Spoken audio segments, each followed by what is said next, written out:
Hello. आज हम उन विशेष भूमिका के बारे में बात करने जा रहे हैं जो आपको बच्चों की सुरक्षा में निभानी है। हम साथ मिलकर सीखने जा रहे हैं कि कैसे हम शोषण को पहचानें, प्रतिक्रिया दें, सूचना दें और इसे रोकें। अफसोस, हम ऐसी दुनिया में रहते हैं जहां बच्चे हमेशा सुरक्षित नहीं हैं। कुछ बच्चे शारीरिक शोषण का अनुभव करते हैं, कुछ बच्चे भावनात्मक शोषण का अनुभव करते हैं, कुछ बच्चे यौन शोषण का अनुभव करते हैं। हर समुदाय में ऐसे बच्चे होते हैं जिन्हें पीड़ित होना पड़ता है। सबसे बुरा इसको अकेले झेलना है और सोचना है कि कोई भी परवाह नहीं करता। प्रत्येक बच्चे और प्रत्येक समुदाय की देखभाल करने के लिए पर्याप्त सरकारी कर्मचारी या सामाजिक कार्यकर्ता नहीं है। लेकिन यहाँ अच्छी खबर है, लगभग हर समुदाय में मसीह युवा है। इनमें से कई कमजोर बच्चों की रक्षा के लिए अलोंगसाइडर से जुड़कर एक आंदोलन में शामिल हो रहे हैं। हम आपको उस आंदोलन का हिस्सा बनने के लिए आमंत्रित करना चाहेंगे। पहला कदम एक बाल संरक्षण प्रतिबद्धता पर हस्ताक्षर करना है। यह बच्चों की सुरक्षा करने का आपका वादा है। फिर आप अपने छोटे भाई या बहन पर नजर रख कर शुरुआत कर सकते हैं। उनके परिवार के अलावा आप एकमात्र ऐसे व्यक्ति होंगे जिन्हें ज्ञात होगा कि उनके जीवन में क्या चल रहा है। इसका मतलब है कि आपको शोषण के किसी भी लक्षण को पहचानने में विशेष भूमिका निभानी है। क्या आप जानते हैं शोषण के लक्षण कैसे पहचान सकते हैं?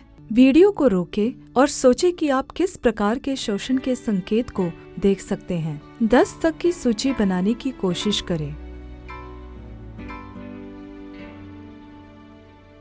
ठीक, यहाँ शोषण के कुछ संकेत हैं जो हमने सोचे थे।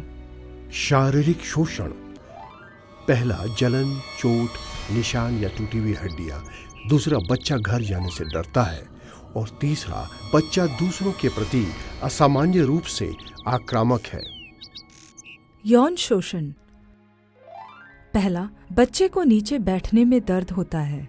दूसरा, बच्चे को शौचालय जाने में दर्द होता है। तीसरा, बच्चा यौन चित्र बनाता है या असामान्य तरीके से यौन क्रिया के बारे में बात करता है। भावनात्मक शोषण। पहला, उदासी या आत्महत्या की बात करना। दूसरा, बच्चा स्वयं को बहुत हीन समझने लगता है। उपेक्षा। पहला, बच्चा अक्सर भूखा रहता है। दूसरा, बच्चा अक्सर गंदा रहता है। ये सभी संकेत हैं कि आपके छोटे भाई या बहन के साथ शोषण हुआ होगा। ठीक, आइए कुछ विशेष स्थितियों के बारे में सोचते हैं जिनका आप सामना कर सकते हैं। शायद आपने शोषण के इन संकेतों में से एक को पहचान लिया है, या आपका छोटा भाई या बहन आपको गुप्त रूप से बताता है कि किसी ने उनका यौन शोषण किया है। अब वीडियो को रोक दे और चर्चा करें कि आपको कैसे प्रतिक्रिया देनी है। ठीक, आओ चर्चा करें कि अगर आपको संदेह है कि आपके छोटे भाई या बहन के साथ यौन शोषण किया गया है तो आप कैसे प्रतिक्रिया देंगे। पहला, सबसे अच्छा कदम अपने छोटे भाई या बहन की बात को ध्यान से सुनना होगा। संयम रखना न भूलें। हैरान या घृणित वाली प्रतिक्रिया न दें। आप उन्हें आश्वस्त कर सकते हैं कि आप उन पर विश्वास करते हैं और उन्होंने आपको बताकर सही काम किया है। याद रखें कि बच्चा कभी भी शोषण के लिए दोषी नहीं होता है। उन्हें बताएं कि आप उनके शोषण को रोकने में सहायता करेंगे और आपको उनकी सहायता प्राप्त करने के लिए आपको एक उपयुक्त व्यक्ति को शोषण की सूचना देने की आवश्यकता होगी। क्या आप जानते हैं कि अधिकांश देशों में कानून के अनुसार आपको शोषण की सूचना देनी चाहिए?